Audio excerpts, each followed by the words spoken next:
Hey everyone, Toronto Ty, back here again outside the staging area by Behemoth's Helix. Just looking at all the track pieces that are here on site. Stairs for going up the lift hill, that piece over there. So much stuff here, but honestly, not too much of a change from last week. Now, unfortunately, due to some computer trouble, you guys have not seen last week's video. I was not able to edit it. My computer essentially crashed. But check out what we have new this week. These, I believe, are pieces for the larger crane that will be used to, get some of those lift pieces and support columns up in place. So there you got the treads for it.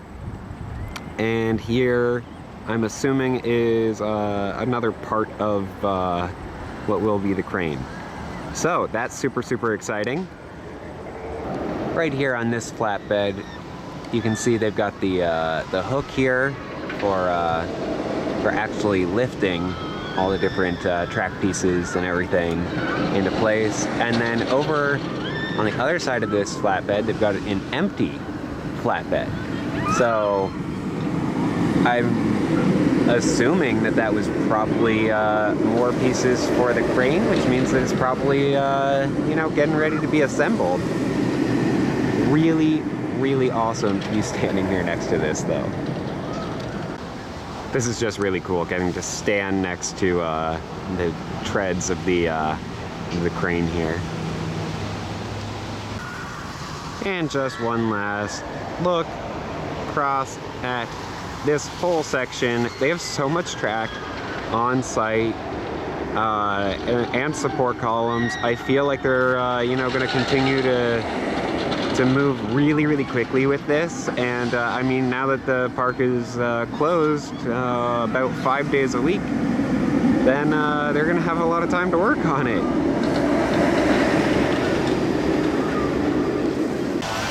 All right, guys, this is our absolute last chance to get a look at the construction from Splashworks, assuming I don't come back tomorrow, which I'm not planning to.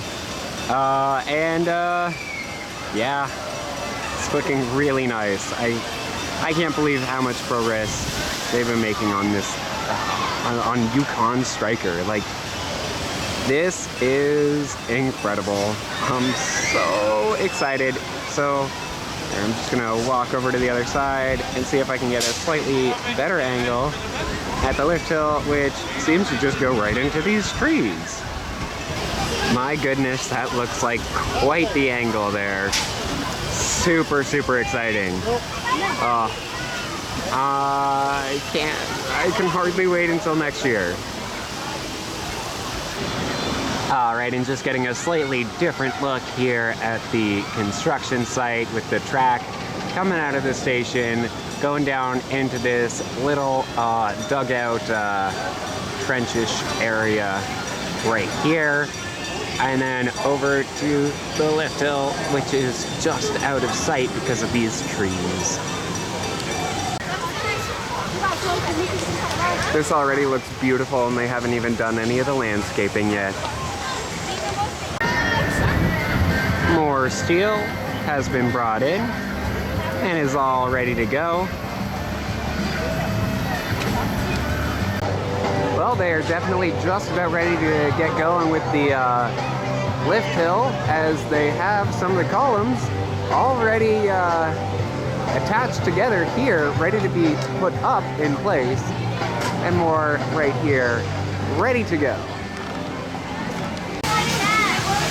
Alright, so here on the last weekend of weekly operation, daily operation, over here at Candy Apple, they've got the season pass holder appreciation weekend offer of a jumbo pretzel for $2. And it is quite a large pretzel, I have to say.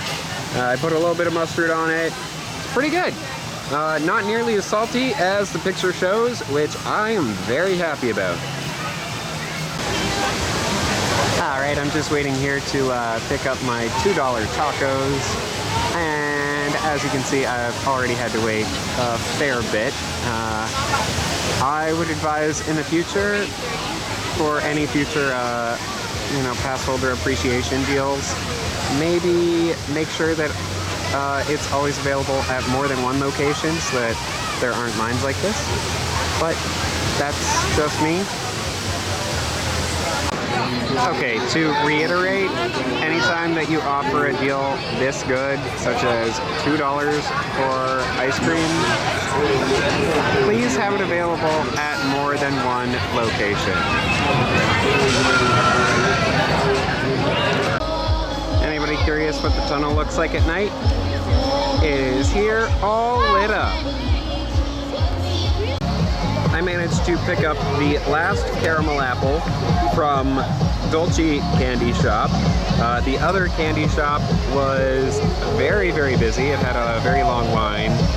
But Dolce Candy Shop, there was no line, so I went over there. Got myself one last treat here from Season Pass Holder Appreciation Weekend. And now I am ready to check out the fireworks, which I think I have just about the perfect spot. But I'm thinking, next season, this is gonna look quite different. There's obviously gonna be a lot of track right here. The aftermath of fireworks always makes me a little sad to see just how much smoke is created. But my goodness, that was a great show. Thanks so much for watching. Be sure to comment down below for anything that you'd like me to cover in the next video. Subscribe and hit that notification bell so that you get notified every time I post new videos.